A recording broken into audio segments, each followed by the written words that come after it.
And what if we didn't have to resolve any conflict?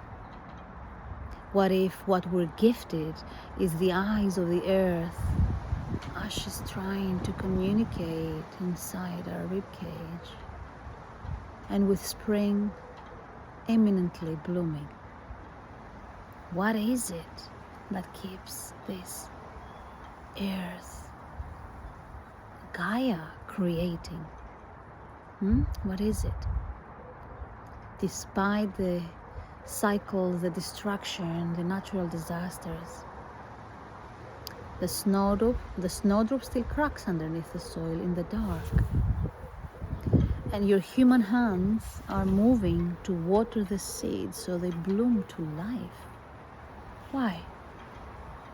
Because she's mirroring back to us our own inherent movement to bloom.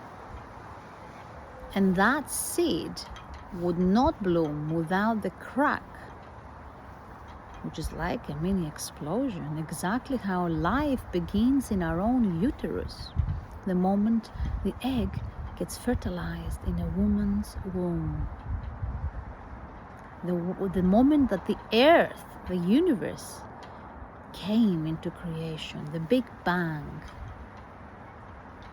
explosions arrive, and we must keep attuning to the deeper wisdom within the center of those explosions, the center of those conflicting moments of what something is cracking, a vessel is cracking for something else to come through.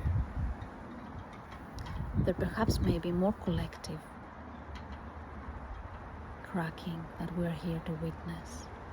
And we have to hold the tenacity of that faith very fiercely and very closely into our bodies and into our hearts, and to keep attuning back to that tenacity of that seed to keep blooming.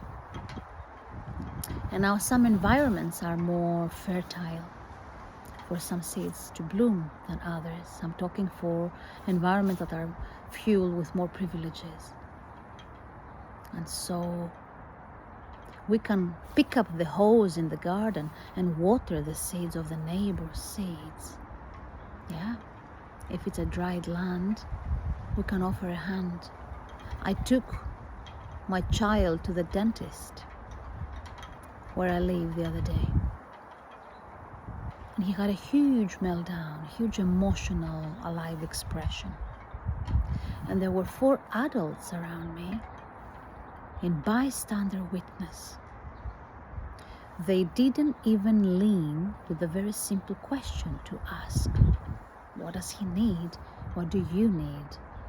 Can I give a little go and see if I can help him feel safe in this new environment? This is the sickness that has haunted us.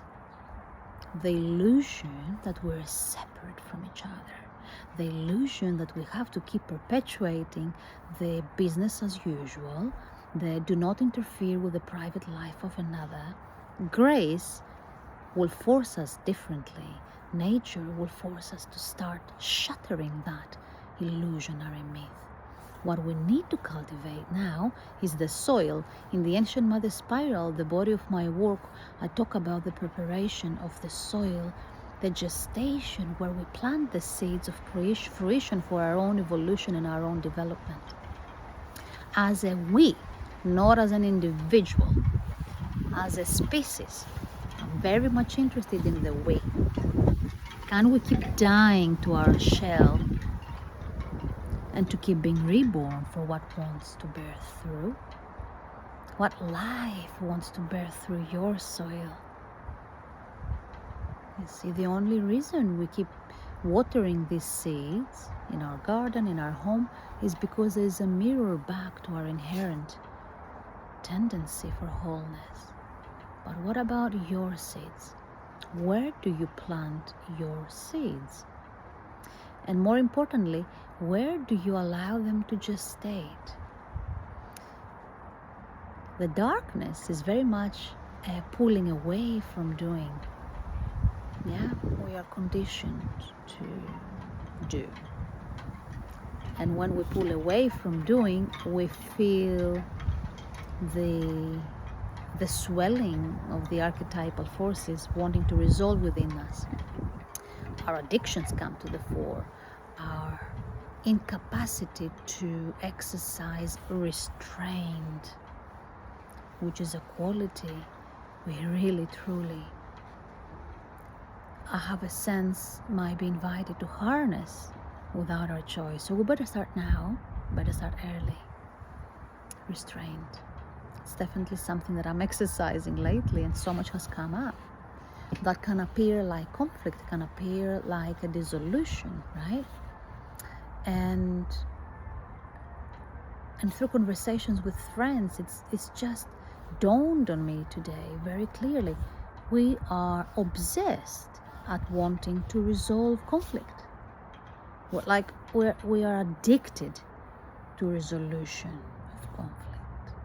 And what I mean by that is that we have numbed ourselves so deeply, we have disconnected from our essence, from our soul, to such a degree that any turbulence is seen as pathological.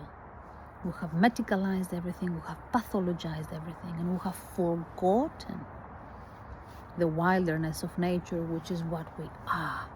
We have forgotten that for a plant, if you leave a plant in a pot for a while, it will start growing roots.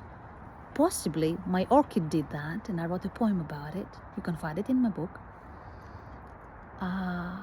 It cracked the plant, and she fell sideways, because this is the tenacity of our capacity to grow. The real crisis is the life that we haven't let through our own internal pot, which is our body, which is our vessel, which is our container.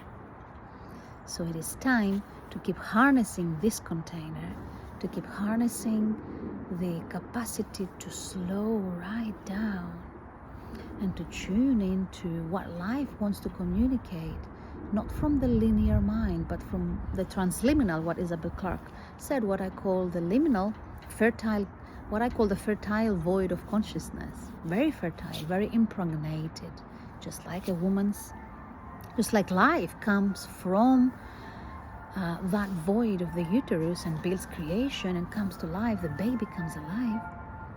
It's exactly that. It's the bell of the childlike wonder that we have forgotten. There's an ice cream man around the corner. We have forgotten. We probably don't even know, because we're seeking to resolve everything, to figure out our next step. And the joy of an ice cream man might be passing by, and we've missed it because we are obsessed at goals, at performance, at productivity. And we haven't learned to honor the value. It boils down to death. This is a journey I'm pointing, which is inviting an apprenticeship with death and dying. And what could be here if not a resolution of conflict? There is a vaster space that can hold such paradox. And we are called to build the muscles to withstand the opposition, apparently, of the paradoxes. And in doing that, we grow. But we grow in rhizomatic ways, in ways that we haven't planned or strategized. So a sun surrenders to the ray's warmth, and the plant surrenders to the ray's warmth and grows where the sunlight is. Our bodies are this way, and yet we keep forgetting. We keep forgetting of our capacity to grow so deep roots that we are revealed to the question, why have we come here? What is the purpose of our arrival on this beautiful planet Earth? To actually belong to this body of our mother. For me, she is a mother, and she is me, and she is you. But we have to tend to these inner wars inside, to the conflict, not to resolve it, but to create the vaster space of compassion so it can resolve itself in the vastness of who we are. Just like the sky can hold the thunderstorm and the lightning. It can. And so what if humans were to actually fall in love with honoring conflict as a nudge from the Wu Wei to nudge us somewhere else in a new creation, new rhizomatic development.